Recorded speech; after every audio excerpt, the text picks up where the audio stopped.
Ladies and gentlemen, welcome back to another episode of The Intelligent Moron with Alex Silva. Almost Christmas. It is literally upon us, depending on when you listen to this episode. Hopefully you listen to it before Christmas.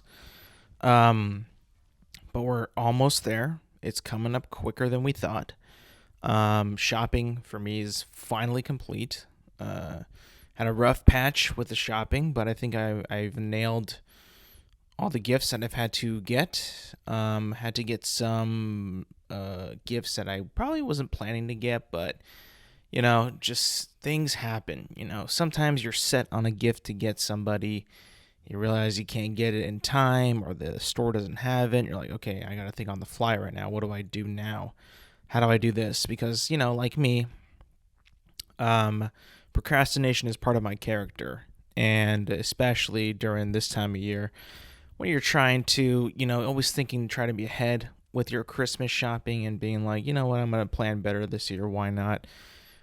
I need to. I mean, it's just going to be a lot better if I plan ahead and, I'm able to get all shopping done. Of course, that's not what happened. I waited a little too long for certain things, and I had to go to the actual stores and see what what there was, and just kind of going back to the point of like having to call an audible on the gift. I do that a couple times with certain things. I saw the price for certain things for a certain somebody. I can't really say the name yet, but and I'm like, oh, I get this. This is kind of expensive. And when you're at a place, you drive a distance to get to a place, not like a super far distance, but like a good distance to go to a store to buy something, and you notice that maybe this wasn't the best store to get a certain item, and then you see the price for the item that they wanted, but then you're like, oh man, should I try another place and see if they have a better price, because this is kind of a little bit much, and it's not like maybe what I'm looking for, but I'm already here, I'm tired, I don't want to be here much longer, I don't even want to go to the next place. What do I do here? Do I just shell out the money and just kind of, say F it and just get this gift, even though it's like gonna burn a hole in your pocket and maybe just not the best thing? But I was a big man. I decided, you know what? No, I'm gonna try this other place out and see if I can find something similar and do a better job at giving a gift. And that's what it's really all about. You have to do that, even though it's gonna suck. And believe me, it sucks. You just gotta do it, because at the end of the day, you get the better gift. You find the better option. It feels better. You don't feel as if you've messed up. You don't want to come across when you're giving a gift and you see like a face of, why did he get me this? Or disappointment. Or like, did you even know what I want? That type of feeling. You don't want that. As a gift giver on Christmas, that's like one of the most fearful things that you could think of is, are they going to like this? And if they don't like it, the fear of, oh, they hate me. Or maybe not hate me, but they don't like me right now. See, I never want to feel that. That's not a feeling that I want to feel, because it's just, it's so like, oh, I could have been better. And I had the opportunity to be better and get a better gift, but I decided not to. I got lazy. And that's really not what you want to be about. What you want you want to be known for going the extra mile or two to get the right gift. Or at least a decent gift. Maybe not the right one, but a decent one. What I really hate is when people ask you, I want a shirt, or I want pants, and then you don't really want to ask them what kind they want, because you want to keep that a little bit of a surprise, right? You don't want to be like, oh, well, they want this, I'll just get them exactly what they want. Now, unless they put that on like what they want, then yeah, sure. But if they don't put what they want, and it's kind of a broad thing, like I said, like a shirt or pants, for a guy like me, I mean, I was struggling with said items. I did not know just what that person meant. I'm thinking like, okay, this is their size, but what kind do I get? I mean, I'm sure a lot of people have that same problem. Some people have the maybe they know exactly what they want, but if you're like me and you don't know exactly what they're looking for, you're just kind of shooting in the dark. You're taking a shot in the dark, being like, okay, I'm just gonna go with this. They might not like it, and that's when gift receipts come in handy. That's always that was always a good thing. The invention of gift receipts. If you don't know what gift receipts are, it gives the gift receiver the opportunity to return the item, and being and that way you don't have to do it for them, because technically it becomes theirs, right? A gift is meant to give, and once you give it, it is now that person's item. That's kind of how it's all been about. Just because you give them a gift doesn't mean it's still your item. It's now theirs. You gave it to them out of the decency of your heart, out of being nice, out of your out of love and compassion. I also don't like when people ask for money. I always find that kind of strange. When people put down money for their gift, like, I'm not getting you money. Because that means that you're going to be able to do whatever you want with my hard-earned cash. I'm going to give you something that you can, that either you use, hopefully you use or wear, or you don't. I'm not a big giver of cash if that's like your only thing. You just want money? Really? Are you that cynical? Are you that just boring? What do you want, so you can make your car payment? No, I'm not going to give you money for that. I'm going to find something. At least ask for a gift card, to somewhere for something. That's a little bit better, because it has gift in the name. It implies that what I am giving you is a gift and not just your next car payment or to help with your car payment. Go do something with that. It's also, a gift card is also a sign of somebody who just did not know what to get you, particularly. And I've been there, done that. It's a little bit less undermining, a little bit less down looking. It's a little bit less being a shitty person when you get them a gift card, because it's like, hey, I know this guy really likes Chipotle. I'm gonna give him a Chipotle gift card. I'm thinking about you. I know what you like. It's close enough to an actual gift item. So I've been there, done that. I've done that. Today I recently got a gift card to a restaurant. I'm like, you know what? There we go. That's it. That's the one. I feel comfortable with getting them that. That's got to be it. And you know what? If it feels right to you, then it's good. Then it's the right move. Then that you didn't mess up, and that you think that they're going to like it, because for the most part, they're going to like that gift card, no matter what, unless it's to a place like they don't even shop at or they don't eat. I've been a recipient of that. I once got a gift card back in the day to Dick's Sporting Goods, and I never really shopped there. Back then, I was more of a Tilly's guy.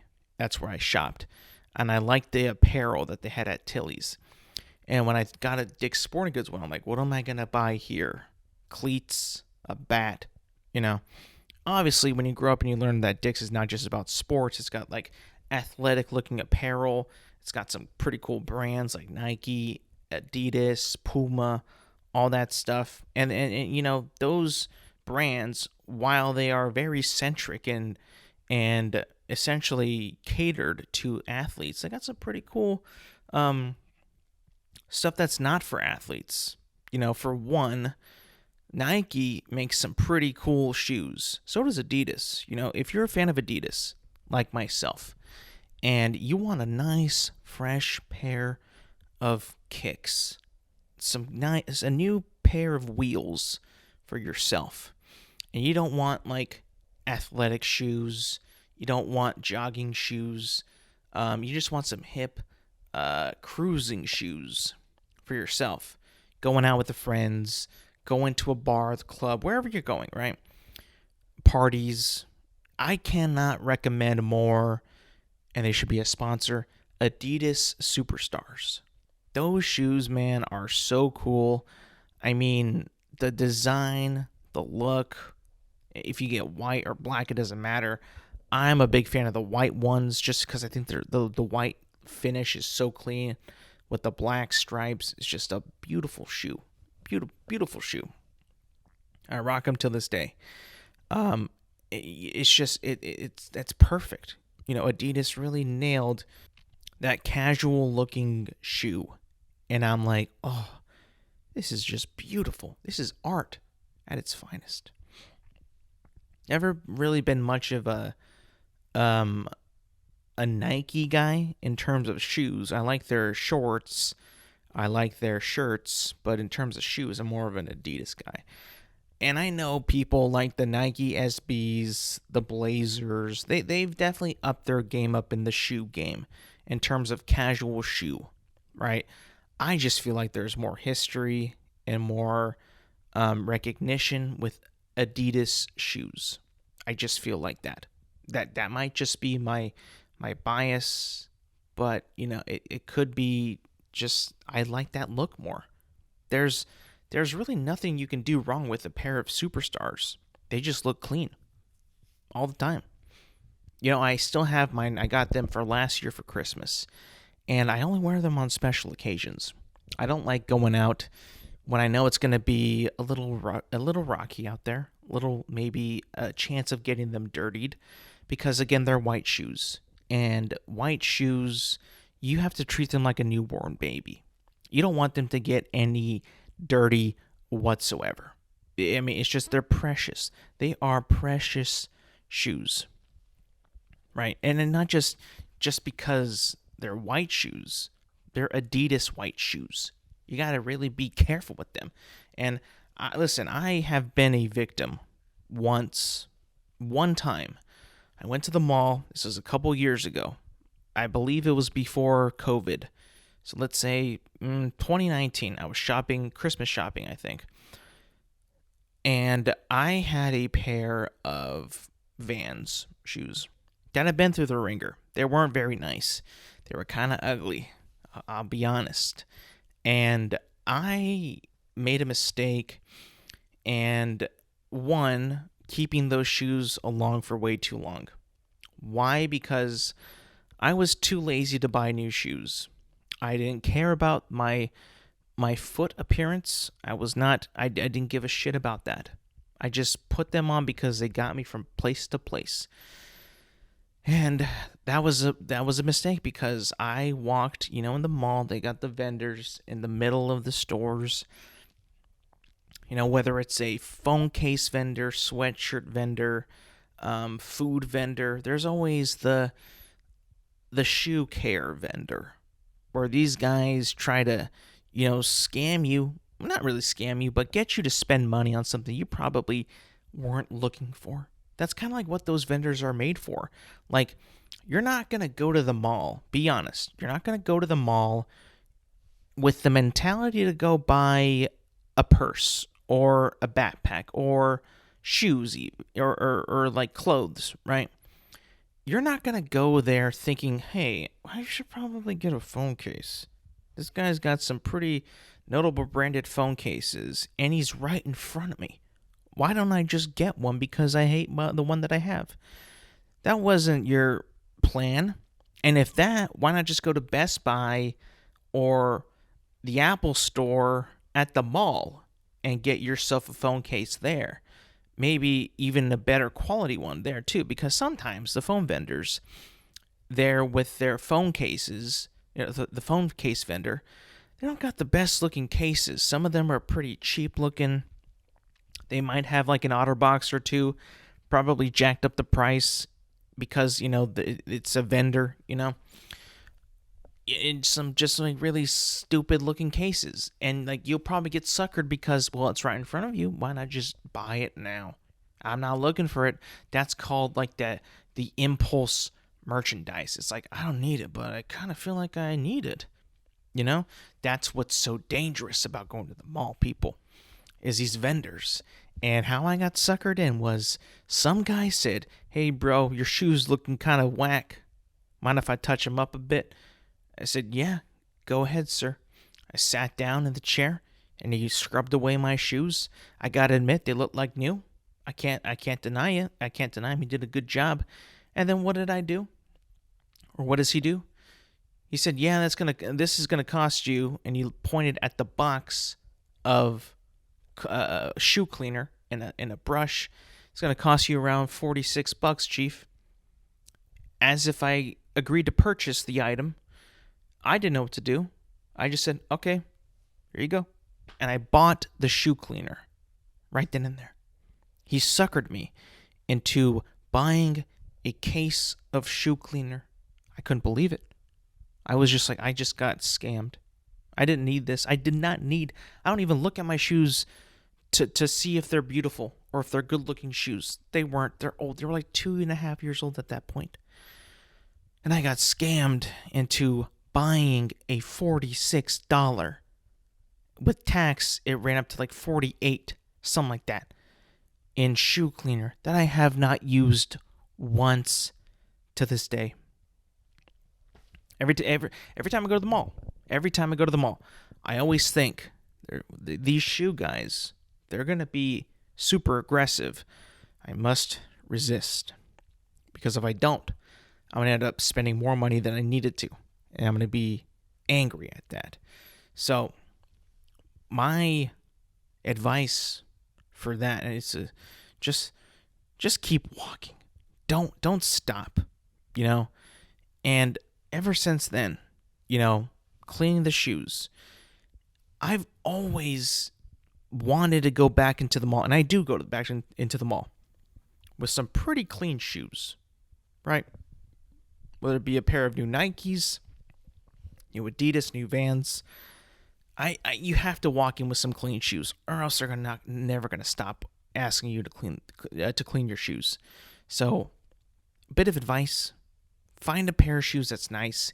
Keep them nice. That way, if you have to go to the mall, you wear the nice shoes, the clean shoes. That way, they can't even approach you, even look at your shoes, because they're sparkling clean.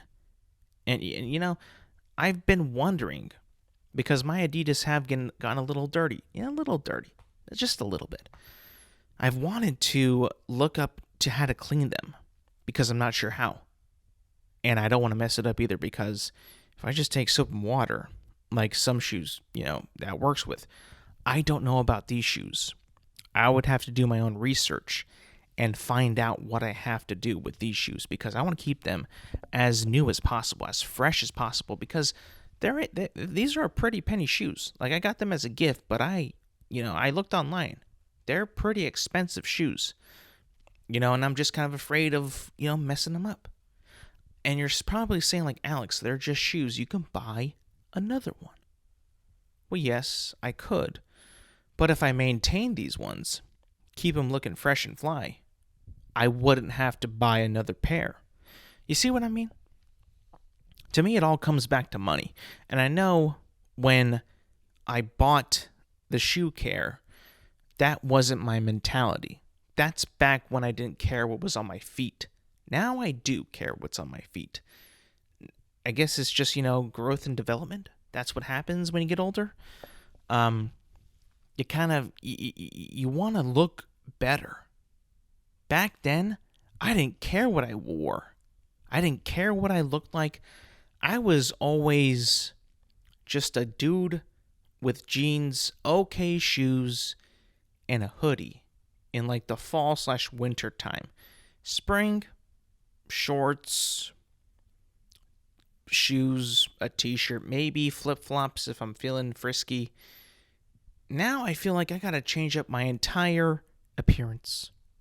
I actually bought this year a pair of khaki pants. I had never bought them in my life. I've always had jeans, blue jeans, or shorts. So either whether they be black shorts or khaki shorts, tan shorts, I guess. Not really khaki, but yeah. So I've kind of, I guess nowadays, and now like when I go out now, nice pair of pants, nicer shoes, a long sleeve shirt, maybe a coat, maybe a jacket. I've kind of thrown out the hoodie a little bit just because I don't like the way I look in it. I don't know what it is, but the zipper in the front kind of bulges out a bit, makes me look fatter than I actually am. It's not the most flattering feature of having a hoodie on all the time. Also, it's kind of old, so it makes me look like I'm on welfare. So it's like so I try to stay away from that hoodie. But I don't really find I love winter fashion. I love it. I really do. Pants, long sleeve shirt, whether it be like a thermal or just any long sleeve, nice looking long sleeve. Nice coat. If it's raining, maybe a raincoat, a winter coat. And I know I live in California, where it doesn't get that super cold. Lately, it's been pretty cold, so I want to wear a coat. No more hoodies. I'm just kind of tired of it. I've gotten sick of the look, sick of the feel. I want something actually like that looks good. And you could say that might be because I'm older, I'm more wiser, and I care about my appearance more, which I never thought that I would, ever. I'll be honest. Like I said, I just cared of what was on my feet, if it could take me to point A to point B. Didn't give a shit about the way it looked. Now I do. I haven't bought myself a pair of Converse. I got them for last Christmas. I got a pair of Converse. Black All-Stars. Right? Badass shoe. I love this shoe. I don't think I have any pants that go with it. I'll be honest. I have some pretty nice pants. A nice couple pairs of jeans. Khaki pants. But when I look at them, and I look at the ensemble, right? The shirt, the pants, the shoes, I don't feel like it goes with it in anything that I have. So either I just wear them inside the house and look at them because they look sharp. I mean, I love the way that All-Stars look. They just look beautiful. Beautiful. Beautiful pair of shoe. And just stare at them in the mirror, take a picture of me in them, stare at the shoes because I love the look. Other than that, I don't have anything that goes with them. So I'm kind of like in the pickle of like, I want to wear these so badly in public, but nothing I have goes with them. And that's also a little bit on myself because I need to go shopping and find pants that go with these shoes so I can be happy, so I can live my life a fashionable man. I think that I am. I almost kind of want to really be fashionable and bring back the fedora. Back in the day when dudes would wear fedoras and like kind of suit jackets, stuff like that. I kind of want to do that just because it looks so cool. When everybody did, I mean, everybody had that type of look. It just looked cool. I mean, maybe there will be a time where fashion, modern day fashion, reverts back to some old fashion, where we see that type of stuff, where we see fedoras return, where we see the coat jacket return. Maybe. I hope I'm alive for that, because that would be badass. That'd be cool. You know what that actually symbolizes to me? The coat jacket, the fedora, it symbolizes to me somebody on the go. A person on the go. Because you need the jacket to keep warm. You need the hat also to kind of keep warm. And to kind of keep your hair tamed. That way it doesn't get all crazy in the wind. Somebody on the go, somebody on the move, somebody busy, somebody important. It's a sign of somebody who is actively doing something that day. Is what I get when I see people, especially back in the day, who had that attire. And maybe you could say is because back in those days, let's say like maybe the 40s, the 50s, heating technology wasn't quite where it is today. If you think about it, you just go back in the history books and you see how people dressed. You saw that the cars that they drove, movies and pop culture photos from that period, you can kind of get a little hint that heating wasn't quite there yet. Like home heating, car heating just wasn't there yet. So people had to be warm on the go. Coats, like I said, coats, suit jackets, hats. What was also part of the hat? To keep your head warm, right? To stay warm, to stay, to try to not get a cold or sick, Maybe that makes a return, but I don't think that it can because of modern day technology. Right? You can warm yourself up in the car that you have pretty quickly, and you can actually make the car pretty hot. Even in the winter when it might take a little bit longer, you can make the car pretty hot. Climate control in a car is state of the art. It is incredible technology if you think about it. We have defrosters now. What did they have back then? When did the defroster break out into the world of automobile climate technology? I don't know when it came out, but it's so needed now. I mean, you get in the car and you gotta go, and your body heat, the condensation from your mouth and your nose, feel like immediately just starts to fog up the inside of your car. Immediately, especially when it's freezing outside, when it's cold, that's just all going to build up. How did people back then escape that? Did they have to drive with the windows open while it was freezing to prevent that?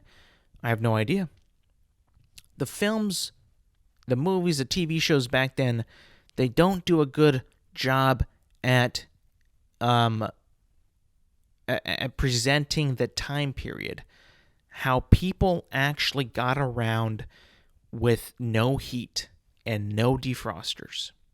There is nothing out there that I've seen that portrays that type of struggle, because there had to be that type of struggle before cars got heat. There had to have been. People had to have not been able to see out of their windshield for quite some time because of that, the unfortunateness of fogging up your windshield from the inside out. You just got to think about that. And I know that I always say, I've said that I would love to go back to that time period. In the end of the day, I don't think I would. I like having a thermostat. I like having a heater. I like having AC. I like having the defrosters work. I like having good windshield wipers. I like being able to go outside, from place to place and go into a home that has a heater. That way I don't have to stay bundled up in my jacket. Imagine that. Or have to build a fire in the fireplace, That would be cool to do. Don't get me wrong, that'd be sick. But would you have enough wood to do it all the time? Would you have to suffer a couple nights and just bundle up and just try to get through it? How, I mean, we live in a very privileged, luxurious time in 2022. Very, very luxurious and privileged time. Very, very much so. So yeah, it'd be pretty cool to live back in those days, but I ain't gonna trade it for, having to build a fire in the fireplace and be bundled up everywhere I go. It's not worth it for me. At the end of the day, I feel like it's just a little bit of a stretch. We always say we could probably live back in time, but I would always want to just have that experience as like a little vacation. Like, what if you could time travel to a period of your choosing and just go on vacation? Just live there for a couple days, see how it is, see how the world was, and then come right back.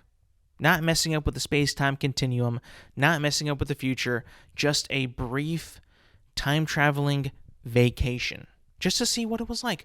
I guarantee you that there are people out there who smoke cigarettes who would want to time travel to a period where they could go to a diner and light up a cigarette and just smoke it with their meal. I guarantee you that somebody would love to do that now. They want to do that now. But smoking is so bad and so disgusting that we don't allow that inside anymore. But I'm sure people who do smoke and would love to smoke in a diner, and the only way you could do that is if you time traveled for a day or two just to see what it was like, and then come right back, would probably do it. You know? Be like, oh man, this is amazing. This is when everybody smoked. Or maybe you want to time travel to the back in time to go and see a concert, or go see a sporting event, like a famous game, and be there at that moment. Wouldn't that be cool? Like, I wish I saw the Immaculate Reception, or I wish I saw the USA beat Russia in the Olympics, or whatever, I wish I could see the Miracle on Ice. I'm going to go take that trip right now and go experience that. That would be very, very cool. They need to do that with VR. Wouldn't that be sick if instead of creating games on VR, they created real-life experiences where you could like time travel to a period and make that into the VR simulation? Wouldn't that be sick? God, that would be amazing.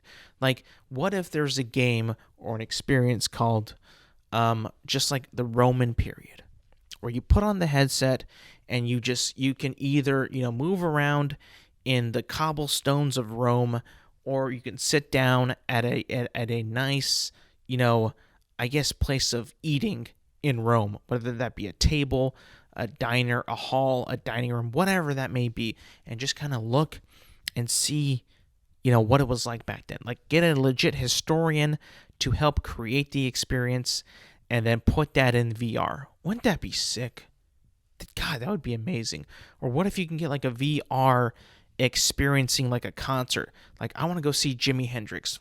Put on the VR and it plops you in the middle of a concert that they created with VR technology to replicate that concert, and putting you in the audience through different AIs and camera angles that they had at that time to create that experience.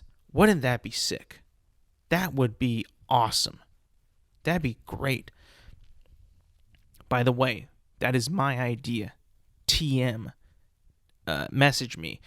If Oculus, Meta, or even Zuck himself wants that idea, they got to come to me for that, because that's my own idea. I don't know if it's been created yet. It probably has been. If not, that is my idea. I would call it just like virtual time travel. Experience a day in history, or a moment in history, that would be sick. That would make me get a VR for real. And I'm not a huge VR guy. Like, I played Superhot a couple times. I played, I can't remember, it was like a Matrix game or Beat Saber. I played that a couple times too. I played Ace Combat in VR. And I think my favorite experience so far with VR is going to seem so freaking, amateurish and very beginner, but it's got to be Superhot. That game is very, very fun. If you don't know what it is, it's almost like you have like a gun and you have like hands, right? Like every one of these games has like hands with you used to pick up stuff, shoot stuff, throw stuff, and it's just like you have to get through every level and kill these guys by either shooting guns, throwing objects, and also dodging their shots. And when they shoot at you, it's like in slow motion. So it's just like the Matrix, but it's like you're seeing it all in the VR headset, and it's done super good. Very, very well done. and it just you get that feeling like, oh shit, oh god, dodge this, dodge that, shoot him now, time this shot right. It's very, very cool, very, very cool. That's like it's like my bare bones experience in VR. But again, they did like VR time travel, where they plopped you into an experience in history. God, that would be so cool. We can only wish though. I don't know if VR is, that close to that, but that'd be freaking awesome if they did that. Talk a little bit about sports now. The World Cup finally finished. I'm not saying that that's a good thing, but it has concluded. The final between Argentina and France was played on last Sunday to what I would say one of the best soccer games I've ever watched. And it had the brewings, it had the it could have been a pretty mediocre game, I would say that, because Argentina scored, 2 goals, I think, within the first half, and they looked unstoppable. Like France could do nothing. They barely had the ball. Argentina was running up and down them all the time, and just like they kept the ball. They just looked like the better team. France won it before, but Argentina just looked more youthful, more rejuvenated, more like they wanted it more. And France came back like within the 80th minute. They scored one. They scored another one. Kylian Mbappe scored the 3 goals in the game, and he just willed that team to come back, because he was probably pissed off like a mother, because so many of the French starters were subbed out because just like bad play, and the coach thought that they weren't giving it their all, and that he made the changes, and it didn't even matter because Kylian Mbappe just kind of went off and just was like, Messi's the best in the world. In my opinion, Messi is the best, and him winning this World Cup definitely solidifies his legacy in terms of like all of soccer. But the way that Kylian Mbappe was just not going to go down without fighting, and this game, he sent this game into penalties. But the way that he willed that team, he's like, all right, if y'all ain't going to do it, then I'll have to do it myself. So he scored all 3 goals to go to the penalty shootout, and ultimately what Argentina won. But just the game had ups and downs, and it looked like it was going to be a mediocre game, but it just came alive. The teams were getting furious at each other. It was crazy. It was crazy. The fans were going nuts. Twitter was going nuts. It was awesome. It was such a fun experience to watch, and I was so happy that I actually woke up to see it, because I was up late the night before with not that much sleep, and I was like, I'm going to try to wake up. We'll see. And I ended up waking up, thank God, saw the entire game. I was just like, oh, God, what a great game. When soccer is at its best, when you got 2 teams fighting for the World Cup, I don't know if there's any better experience than when, the World Cup final. I mean, we've had a couple bad World Cup finals, but this one was probably the best we've had maybe forever. I mean, who scored, who was scoring, who got subbed off, who was down, the matchups, Mbappe, Messi, it was sick. I don't know if we'll ever get another World Cup as good as that, the final at least, but man, what a World Cup. I mean, just an incredible game, and congratulations to Argentina for beating France. I thought that France would absolutely whoop them, just because, listen, Argentina was a hot team at the time. They had kind of a rocky start, but France, to me, never looked that bad. So I was like, I mean, they're going to whoop these guys' ass. But it ended up being flip-flopped. Argentina was being the better team, and I think that the better team won the World Cup overall. So, listen, I mean, as good as this World Cup was, in terms of the games and all that, I'm excited for it to be in the United States in 4 years. I mean, that's going to pop off. That World Cup is going to have a lot of energy behind it. It's going to be I hope it's a great World Cup. I hope that we can provide all the good housing, shelters, villages for the teams, the fans. I'm pretty sure we can do that a lot better than Qatar did. So let's get it. I'm excited. I already want it to be back now because there's nothing better than World Cup fever. You know, when the World comes, I think it's like the best world sports competition out there. I mean, the Olympics to me have kind of dipped down in their pageantry, I think. Nothing really beats the World Cup because you have like the world's game, which is soccer, and you have all these countries playing the world's game. I mean, it's just the best. It really is. And it's not like they're just, okay, I'm not like, I'm not the biggest fan of the Olympic events. Like you're not going to get as much fanfare and passion while watching someone throw a shot put further than someone else throwing a shot put. You're probably going to get a lot more passion and patriotism, honestly, from a soccer match because it's just like countries going at it, and you can see the passion on these players' faces, man. They want it so bad. They want to win. Morocco nearly got to the final. Morocco, right? Like, you got Cinderella stories, you got upsets. I mean, it's just like the best world competition out there. And the fact that in the United States World Cup in 4 years, they're going to expand it to more teams. I think like 42 or 48. That means even more countries are going to be in there. That means it's going to be even a bigger event. The more the merrier. I think at this point with the World Cup, people are going to say like, well, which teams deserve it? Is there too many teams? Is it going to be too not as a prestigious thing as we thought? I think in this case, the more the merrier. The more the merrier, the bigger opportunity for more Cinderellas, more upsets, more good teams got to win the games, pressure. I think that's a good thing. I truly, truly do. And I can't wait to see the World Cup in 4 years. But this time it's going to be in the summer, which, let's be honest, I like the World Cup either way.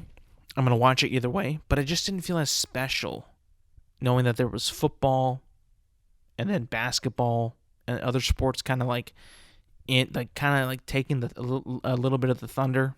If you're catching my drift, the Summer World Cup where people can go outside and you could have done you did that in Qatar anyway, right? It's still like pretty warm over there, but still like it's summer vibes with the World Cup. It's just summer vibes. It's always been in the summer. It just feels better in the summer. And not say that it wasn't bad in the winter. It was pretty cool to see England play the USA on Black Friday. It was pretty cool to see games in December. It was pretty cool. But I think if I had to choose between a Winter World Cup and a Summer World Cup, I'm going to pick the summer one pretty much all the time. So, exciting World Cup final. Awesome game. Cannot wait for the next World Cup. All right, moving on. There's a little bit of a rumbling that I've been watching from afar. I haven't really given my comment on it yet, but I'm going to do it right now. It's probably not what you think. It's a little bit more Hollywood, a little bit more cinematic. In my, what I'm about to say is, it's my reaction to the DC movie universe. If you don't know what that means, DC Comics, Superman, Batman, Wonder Woman, Flash. DC has a brand new film division run by James Gunn. You might have heard of him, the writer, director of Guardians of the Galaxy franchise, the Suicide Squad, the newest one, and Peacemaker on HBO Max. It's not old, and it's not new news that he has become the new lead at DC for the films and TV shows, and I guess the games now. Right, that's not old. That's not new news. The new news is that within this past week, he has changed a lot of things. And one of the big ones that he's changed is he's writing a Superman movie. And he has dropped Henry Cavill for the role of Superman. So he's he's Henry Cavill will no longer be playing Superman for DC under James Gunn. And this was like a topic, like people were kind of like having rumors about this. Does he like Henry Cavill? Is he going to keep Henry Cavill? And everything kind of pointed to that, Henry Cavill had made that announcement back in October that he was going to continue to play Superman. The studio said, hey, make this announcement. There's been a lot of, talk that you're in, that you're out. We're going to make it, we're going to confirm it. And you announce it. You put out a video, big old caption, put this photo that you took when you were playing Superman in, spoiler alert, Black Adam, post-credit scene, and make it known, let's make everybody happy because you're back, bro. That was in October. That was before James Gunn and Peter Safran got hired. Last week, the news broke, obviously, that he is no longer going to be playing Superman under James Gunn. So, at one point, not one point, but you got to be, I think that everybody's got to be kind of sad for Henry Cavill. Because, one, he loved the character. He loved Superman. He loved what he stood for. He loved playing him, even though that most of the public reception probably wasn't as, cheerful as he probably would have wished. I think that, you have to say that the Superman that he portrayed is not the traditional Boy Scout, all about justice Superman. Even though he does do good things, he doesn't really carry himself as the good guy, go-getter Boy Scout. And I'll be honest, I kind of wish that he was like that, because there's just a thing about Superman that kind of mentality, that kind of outlook on life, the Boy Scout look on life, the positivity, the love for people, the wanting to serve justice, I feel like is super needed right now. And as much as we all wanted to picture Henry Cavill doing that sort of stuff, and we always kind of thought that he would eventually get there. That Man of Steel was he's trying to figure out who he is, what his purpose is. He's kind of quiet. The film is kind of darker than you would expect with Superman, and that we were going to kind of get there, edge quickly there, and we never really got there. And that was always my biggest gripe about DC EU under Zack Snyder, is just like this is Superman, but it doesn't feel like him. It's missing something. And I feel like it's just that whole decision was just because Marvel made Captain America their Boy Scout. No one wants to see that. Well, no, that's not true. That's why people love Captain America. They love that character because he's like that. Even people today. When Falcon and Winter Soldier came out, people, saw that they were going to go in a direction and have, Wyatt Russell be the new Captain America. And immediately people were like, he's not like Steve Rogers. He's not, he doesn't seem as nice as him. He doesn't seem like the Boy Scout that he is. They picked up on that as soon as he was on the screen, and as soon as he did things that were just darker, not as, as the spirit of the heart of Steve Rogers. People like that. That's very still true in today's pop culture. They love that type of character, the positive hero, justice for all character. And I feel like if James Gunn goes in that direction and makes Superman, I think, what Superman has always been, the beacon of hope, like I said before, the Boy Scout, I think people will love that. I really, really do. And I think that, they weren't getting there with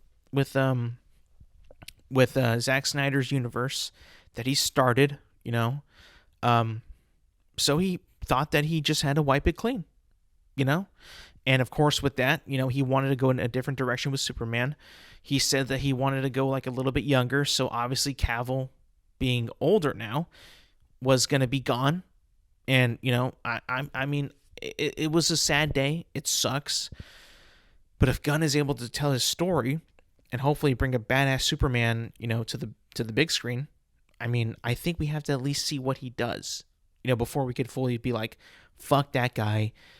Why would you even get rid of Henry Cavill? We don't know yet. We need to see what he puts out before we can make that full call, before we can make that judgment that he fucked up, I know people online are mad that he's gone, and I was astonished. I was like, whoa, that's crazy.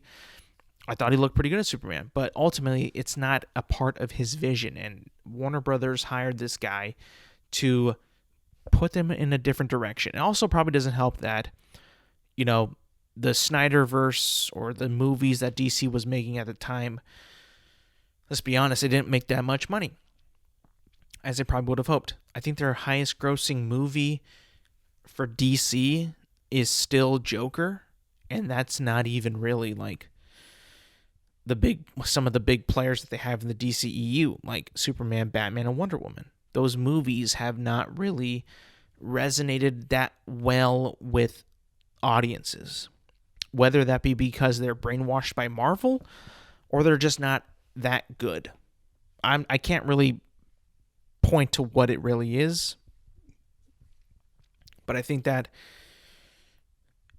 it kind of is a little bit of both, especially if you're talking about like movies like BVS, Man of Steel. Those ones are it's hard to really, for me, I think, really find a lot of enjoyment out of them, because there's just like, you see the character, you want something, you want it to resonate and to kind of represent that character, but it's so drastically different from that character, but yet has similar traits to the character that you know and love, but it's not like a good blend of either. I don't know. It's just like it wasn't really what we wanted or what we expected. And I know as a cinema fan, I should want new shit, but I love the shit that I know. I love it. When you do a good Superman, it proves that it will work. It can work.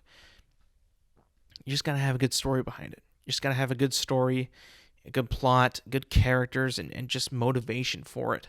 It's got to have a good motivation. And I feel like the motivation in those early DC films wasn't quite there for audiences to come back and see more of it. I know that sounds harsh, but I just don't think that there was enough there for audiences to really come back and invest their time with those characters in that universe as much as they did with the MCU. I just feel like, I don't know. It was never really there for the DCEU. It just wasn't really there. And Warner Brothers was like, you know what? James Gunn, blow it up. Blow it up. And he pretty much did that. I think once they said Cavill was gone, he's like, we're going to go for a younger Superman. I mean, I'm going to assume that Ben Affleck's gone, Gal Gadot is gone, Ezra Miller is gone, and probably everybody else. Aquaman, he's got to be gone. Has to be gone. If they're going to reshape the DC universe, and he's already said, James Gunn has tweeted that he's already got a new slate of films, that he's already like imagining of what's going to happen. So it's like, it's pretty much confirmed that the old DCEU is gone. So, the highs, the lows, the mediocre films, the mid-tier films, it was a fun ride. It was a fun experiment. You always went into these movies thinking like, I hope they're good and I hope it works. And there were some that worked and some that didn't. For me, Wonder Woman 1 and 2 worked. Man of Steel kind of worked. BVS kind of worked. Justice League, Snyder Cut did work for me. Aquaman was all right. Suicide Squad sucked ass. The Suicide Squad fucks. That shit was lit. But at the end of the day, not a whole lot of support for it. Not a very good outlook from it. Not a whole lot of good press behind it. Not a lot of money behind it that it earned. Therefore, Warner Brothers was like, let's wipe it clean. Let's go again. Let's try it again. James Gunn, you're in. All these other guys, they're out. So, again, we're going to get more news in the new year. That's what they've said on what's in the future of this DCEU.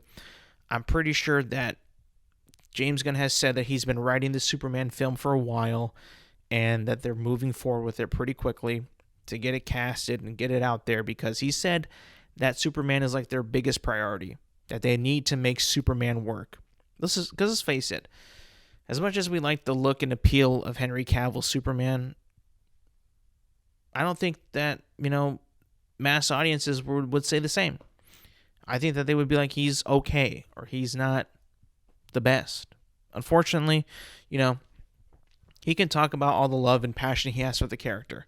But if the filmmakers don't want him to invoke that passion into the character that we know as Superman, then I don't think it's going to work out. And the filmmakers in that being solely Zack Snyder, because I just feel like he doesn't really care for the character. I just feel that. I don't know. It's weird. Moving on to another film. I told you last week I was going to go see Avatar: The Way of Water, and I have done that. I have seen it, and I'm going to review it right here, right now. First of all, this is going to be a non-spoiler review of Avatar: The Way of Water, because this just came out. It's not even the second weekend yet, and I don't want to spoil anything if you have not gone out to see the movie. So, therefore, this is going to be a very, very non-spoiler review, just a heads up. If you want me to spoil it, I'll probably talk about it, maybe not next week, maybe not the week after, but here and there, maybe bring it up. I don't know. I don't know. We'll see what happens. But Avatar: The Way of Water, James Cameron's second installment of Avatar, the first one in 13 years. Can you believe it? Can you believe it has been 13 years since Avatar 1 graced the eyes of humans? Can you believe that? Now we're in 2022. The Way of Water is out. I've seen it. Time to review it. Do I think that this movie is better than Avatar 1? No. I don't think so. I definitely think that it's a very good movie. I think that it's an amazing movie to look at. Amazing movie to look at. The effects, as you would have already expected, and that you should expect, are top notch. These effects, the way this movie looks, man, from the forests of Pandora to the seas of Pandora to the oceans of Pandora to the creatures, the Na'vi, the human technology, everything in this movie looks amazing, but you already knew that. At least you should have known that. It's some of the best special effects I've ever seen. The way these creatures interact with the actors and the way the actors convey the emotion and the facial expressions on these Na'vi characters is truly amazing. And the fact that they have water on them like all the time, that just probably makes it even more complicated. James Cameron, Jesus Christ, you were correct when you said that Thanos didn't look nearly as good. Truly, this movie nails it in terms of effects. There is no question about it. No question. Explosions, vistas, these shots, the environments. I mean, the creatures, the animals in it, everything about it just looks incredible. Incredible. But you expected that. How could you not? After seeing the first Avatar. How could you not? And you're probably saying, like, the first Avatar. How was the story in that one? I thought that first Avatar story was pretty good. It's like it gets a lot of, callbacks and, like, comparisons to Pocahontas, Dances with Wolves. The outsider must learn the ways of the natives, therefore, bonding with the natives, maybe falling in love with one of the natives. and then joining up in the fight to stop his people colonize or oppress the the natives of the new land. Very good story. I think very gripping. Has the you know, everything that we love about good stories. It's gripping, it's emotional, and I think it's grand in a way. That story is just grand because it's an uphill battle. It's an uphill battle for the protagonist to learn and adapt the way of the native people and then ultimately fight his own kind to save the people that he's learned to love. And in this case, in the first Avatar, it was a big, giant battle. A huge battle. That was epic and cool.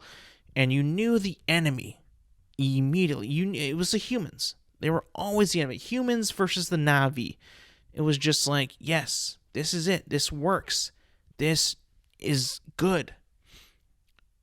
I have to say, Avatar 2: The Way of Water, while it's a bigger movie in terms of effects and scenery and vistas and just grander scope, it's bigger in that terms.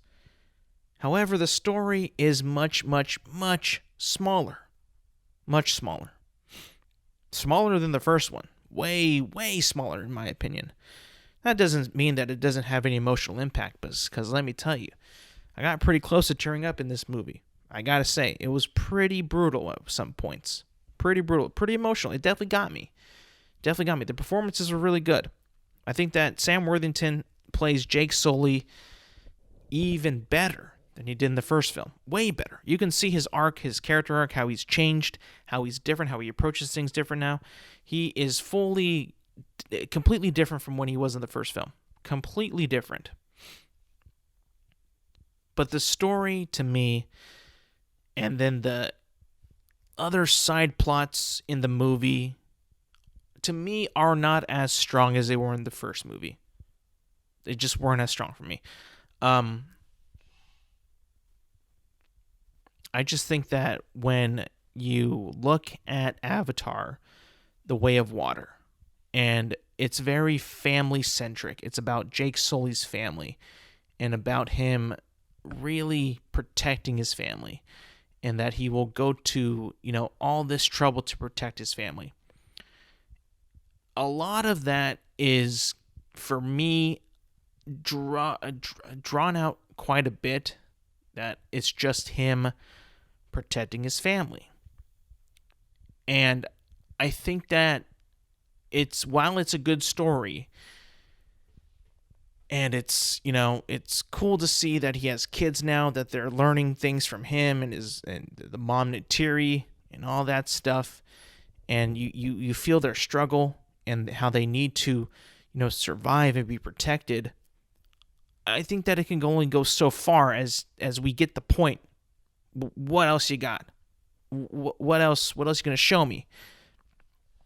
And and that introduces us to the bad guy of the movie. Who is Jake Sully protecting his family from? Obviously the humans are back. That's made very clear in every trailer out there. The humans are back. Why are they back? I'm not going to tell you that because that's a spoiler. But they're back. And, I was kind of wondering why they came back. And it took a while for them to explain why they came back. But, they're back. And they have a motivation now. Before, I think it was because of unobtainium that they were there. There's another motivation now. It's different. I'm not going to tell you what it is. But the motivation is there. In my opinion, it's not as strong as I thought the first one was, even though the first one was kind of iffy. Unobtainium, still to this day, when I saw the first film again, I was like, ooh, yeah, that didn't age well. It's still not that good. Unobtainium is not that good. The new one is okay too. I can kind of see where they're going with the future of the Avatar series if they keep that motivation going of what they're trying to get on Pandora. So that's cool. That could be that really needs, I feel like, to me, with the small stuff that they sprinkled in the world of Pandora and why humans and Na'vi are fighting still. And maybe some of this stuff has created a new motivation that will propel the story, because in certain ways, it kind of feels like this movie could also be like the first movie of Avatar, because it almost feels like a reintroduction of the characters. It feels like almost like a reintroduction of even Pandora. Like I said, it's a way of water, new scenery. It just kind of feels like it's like almost like a new first movie, because there's some things that happened in the first one that I thought would have been important in this one that are not even really mentioned. And of course, I mentioned the humans are back. That also means the bad guy's back. And it's no surprise he's in every press meeting, every interview. He's in promotion. It's the Colonel Quaritch. He's the bad guy.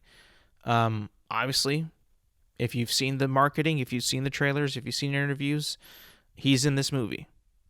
And I guess I could kind of spoil this because it's kind of basic knowledge at this point. He is, spoiler alert, he is an avatar. And he wants revenge on Jake Sully. That's his, that's why he's back. And he's the bad guy again. And, I mean, I enjoy the Colonel. I think he's a great character. I think he's very charismatic. I love the way his confidence. He plays a very cool, very good bad guy. We've seen it before, though. We've seen the Colonel. I mean, I almost kind of think he's more of a bad guy in this because or not in this, but in the other one because he's the actual human. And that hatred for the Na'vi, because, he's a human, I feel that more on that movie than of his hatred towards Jake Sully. I don't know. Maybe it's because he's just a human. Maybe it's because he's, more of a bad guy, I guess. There's a little bit more there in the first one than there is in this one, I think, to his character. But I just felt like, man, I've seen that before. Dang. I didn't think it was going to be that similar, but okay, cool. But he's still good in it. He's still fun. He's still a good bad guy. It's just like I've seen that before. There's just a different motivations, which I don't think, there's another character in this movie that, is, if you've seen the trailers, he's a human living amongst the Na'vi. And his connection to these characters, is very interesting, especially to Quaritch. It's a weird connection. It's a weird, it's not really, you don't really see it coming. But I feel like that motivation and that, desire for them to be, their characters to be like kind of like playing off each other isn't that interesting. And it isn't that thought up, and it isn't really all that convincing to me of why these characters make the decisions that they make. I don't know. It just kind of felt like a weak part of the film to me that maybe would have been better if it was something entirely different. I don't know. I just feel like in this movie, the story is so small that it kind of drags a bit on the same points, the same beats, the same things. That's like, what else you got? What else are we going to do? And then when things start to heat up and get good, it does get good. But it takes a while to get there. And you kind of question, did it need to be as long as it was to get to that point? I don't know if it really did. You probably could have trimmed it up a little bit. I don't say that normally about films. But this one, I kind of saw some stuff that needed to be cut out. There's one point that I did not think that needed to be cut out. It was between one of Jake Sully's kids and a Pandora whale. That to me was such a beautiful scene that you probably thought might have been cut out, but I thought that it was so necessary. It's so cool to see that. It was like a bonding. It was just emotional. It was gripping. It was cool. And I was like, oh, this is amazing. And, it's definitely got some really heart to it. Like, this movie has heart. It's got spirit. It's got emotion, which is what I love in films. But I also kind of wanted them to flesh out a little bit more of the story. A little bit more. I just feel like there was a lot of, like, stuff, like, just on the surface level of certain characters that could have been dug deeper, a little bit more into, and really explored in this movie, which it really didn't explore too much of it. There's some stuff with Awa, which if you don't know is the Pandora god, the Na'vi god. There's some exploration of Awa in this movie that I think definitely does enhance the experience more, enhances the lore and the whole world of Pandora is expanded on because of this expansion of Awa, which is very cool. But besides that, it was still pretty good. It was a pretty good movie. I did have an issue with the frame rate, though. And if you don't know this, frame rate is like if you have a higher frame rate, things look smoother. They just move smoother. They don't look like they're moving at a natural rate of speed. Like your eye picks up, I don't know what the frame rate is, but it just looks normal, right? And most films are filmed that way to make it look like it's moving at a natural speed and a natural movement speed. There's a lot of scenes in this movie that are shot at a higher frame rate, particularly the action scenes, where shit is just floating like with no resistance and it looks odd. I'll be honest, it kind of took me out of some of the scenes. I'll be honest. I'll admit it. You call me a bitch all you want. I don't care. Just it made it look so smooth that it didn't look real. And that was the thing about Avatar 1 that I liked, is that it looked completely like it wasn't shot on the planet, but it looked real and it moved real. And in this, with certain scenes, the frame rate is super high, and it's like for long durations of time, and it's just like, I almost felt like I was watching a video game, right? It's like when you have those graphics and they look so real and you put that extra smoothness to it, when one scene is not like that but the next scene is, it just kind of took me out of some scenes. I'll be honest. It didn't look as real in those moments as I thought it would. If it didn't have that super crappy frame rate, it would have been a so much better experience, I think. Because I wouldn't have been taken out of because it didn't look as real as I thought it looked. It just, for some reason, that frame rate just made it look super video gamey, and it didn't look real at all. I'll just be honest right there and there. But besides that, good movie, solid movie, not terrible, but not a masterpiece. Not what I thought it was gonna be. I'll be honest. What can they do more? What's gonna be in the next Avatar? I truly don't know. I don't know what's going to happen. It ended pretty conclusively. It was a very hard ending. Not a whole lot of Easter eggs. Not a whole lot of cliffhanger, which, I'll give them the respect for that. A lot of movies nowadays like to leave people on the cliff, cliffhanger, hanging off the cliffs type of shit. This one doesn't. It's a very conclusive ending, which I respect. But it's like, all right, what do we do now? What do we do now? Where are we going from here? So I guess we'll just have to wait and see. Not a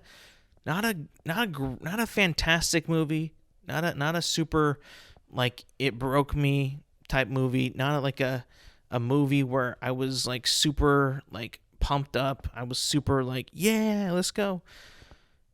It was just very, very good. And that was it, So my final review, it doesn't do anything that truly like makes it a super memorable experience. I'll be honest. Not a whole lot of stuff that just jumped out at me besides the graphics and the special effects. But it's still good. So I'm gonna give Avatar: The Way of Water, and if you see my Twitter review, it's already on there. I give it an 8.8 out of 10. Not an incredible movie, but definitely not dog shit. I think if you have like, time on your hands, if you're thinking like, what should I go see? Go check out Avatar: The Way of Water. You might like it a lot more than I do. Maybe the frame rate does not bother you as much as it bothered me. Maybe you'll be like, this is pretty neat. It definitely is a pretty movie. Pretty movie. So if you want to go see something that looks really cool with cool ass action and cool effects and really awesome scenes and just cool shots and beautiful scenery, check out Avatar: The Way of Water. You might like it more than I did. Give it a shot. But yeah, that's the review. And that's going to conclude this episode of this podcast, people. Thank you for listening. Thank you for watching. I hope you guys have a Merry Christmas and Happy Holidays, and spend some time with the family. Eat some food. Have some fun. Stay warm out there. It's pretty cold. Make sure to like, subscribe, rate, review this podcast. You can find this podcast on Apple Podcasts, Spotify, and YouTube at Intelligent Moron with Alex Silva. This drops every Thursday. Don't forget, every Thursday is Intelligent Moron Day. So, again, thank you for listening and thank you for watching, and I will see you guys next week.